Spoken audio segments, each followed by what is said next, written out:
Maybe I should just deal them a policy card. I mean, the end of retirement is a big enough topic. That'll get them talking. But I've got to introduce a culture card. That's the whole point of this exercise, to combine policy and culture. We don't have time. Okay, if I'm going to do that, then I might as well introduce a technology card, right? Let's just go the whole way. I had 20 minutes to help 10 people think differently about the future, to help 10 people think differently about demographics. And I was nervous. I was at the Future Generation Commissioner's office in Wales. Truly a one-of-a-kind organization that helps public bodies and those who create policies in Wales to think about the long-term impact that their policies have. And I was there presenting my little rink-a-dink game, and I only had 20 minutes. So I gripped my teeth, I dealt my cards, and then this happened. Do I need to explain? Yeah. Sure, what are the implications of that? Well, it's just older people so what we've got, retirement's a thing of the past, over 50s have all the buying power. So older people are paying for treatments made possible by AI to live longer lives. Hence, have a 103-year-old president. All right, beautiful, beautiful. What's it? Yeah, go on. We did positive and negative, so that was the positive, believe it or not. Joe Biden was still in office for 30 years. Young people, this is just made up based on what we just said. Young people around the world. Yeah.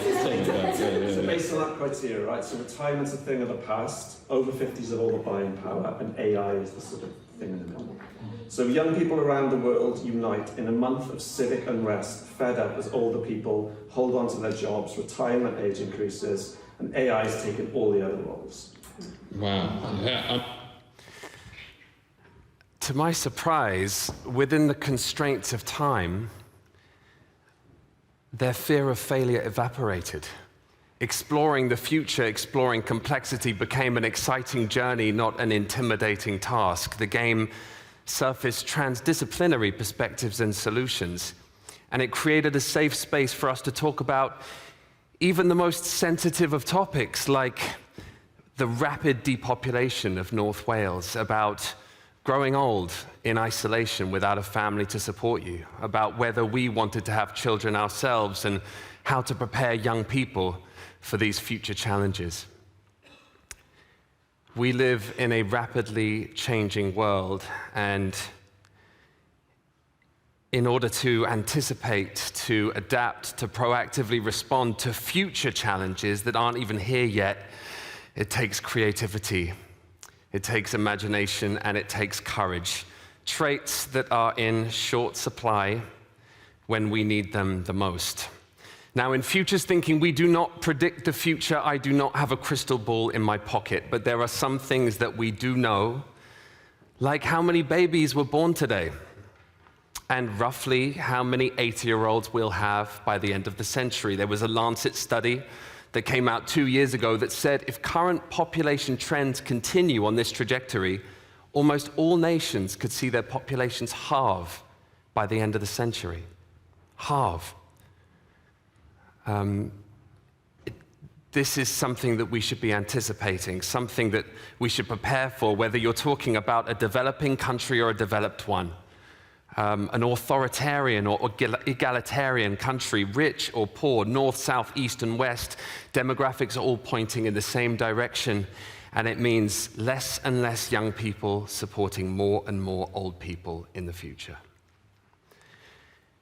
Now, governments are rightly concerned about the economics, and we can see cracks in the system already.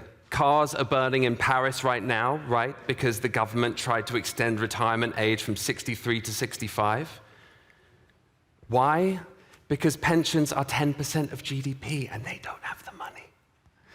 It's the same here in Germany. It's the same in much of the world, these promissory obligations.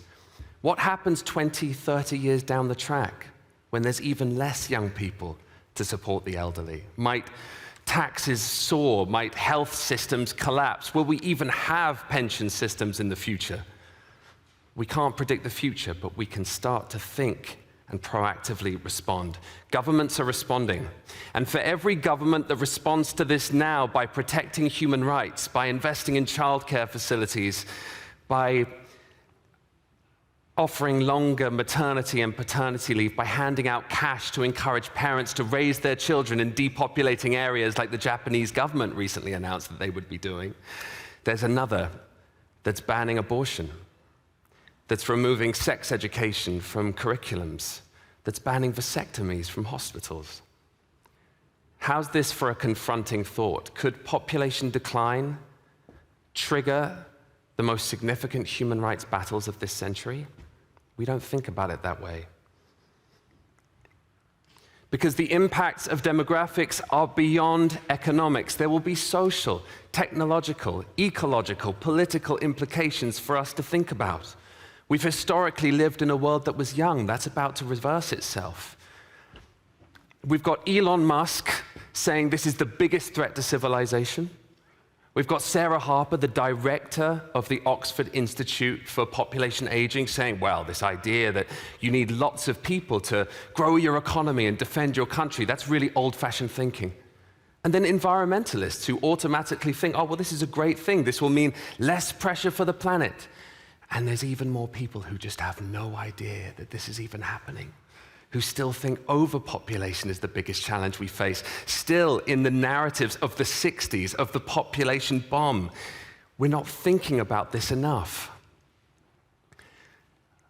Megatrends, they deserve more than binary positions, than this is good or bad. I prefer the way Dr. Darrell Bricker puts it when he said, it's not necessarily a good thing, it's not a bad thing, but it's a big thing. The people power game is very simple. There are 3 decks of cards. Take a look and just hand some out down the row. 3 sets of cards. One set is policy cards. This is full of trends, emerging issues, all to do with demographics. So we have cash incentives for parents and forced motherhood, banning abortion. And then wild cards like health and well-being being the new GDP, and a world where borders are meaningless as nation-states compete to attract migrants to fill gaps in their populations. We have culture cards, intergenerational conflict rising, militant feminist uprisings protecting their bodies, a world where wisdom and experience is valued, and where the most fertile are celebrated as heroes. I live in Thailand, and the government pays influencers to promote their large families. Didn't know that, did you? And technology cards, billions of dollars are being invested right now in longevity tech, artificial intelligence, robotics, gene editing. How might technology come in and change the game? You get into groups, you learn about demographics, we deal cards, and you combine them to create future challenges, future scenarios, news stories, if you will. And then we do scoring. So you get scored for creativity, presentation, your ability to fuse the cards. The more cards you draw, the more points you win. And you get more points for wild cards. And then we come to analysis. We dialogue. Do you think this future is possible? The degree to which it's preferable? What 5 things can we do now to bring it about? The degree to which it's undesirable? What 5 things can we do to avoid it? And then, if we have a bit more time, we use causal-led analysis. We analyze these emerging issues at the level of systems, worldview, culture, narrative. We transform each level to bring about longer-lasting change. But fundamentally, what we do is we bring generations together. I've been working in youth development for over a decade, and young people regularly tell me they feel like their future has been stolen by the older generation. But the elderly, many of whom equally feel marginalized in society, feel like they're not listened to, feel like they can't speak into situations. To address intergenerational fairness challenges meaningfully, we have to learn how to bring these groups together. We have to learn how to communicate. And that's essentially what the game does. Understanding and addressing megatrends like this isn't just a job for the experts and the policy wonks. We all have a stake in this. And That's the only way that we're going to be able to harness our collective imaginations and our collective intelligence. Thank you so, so much.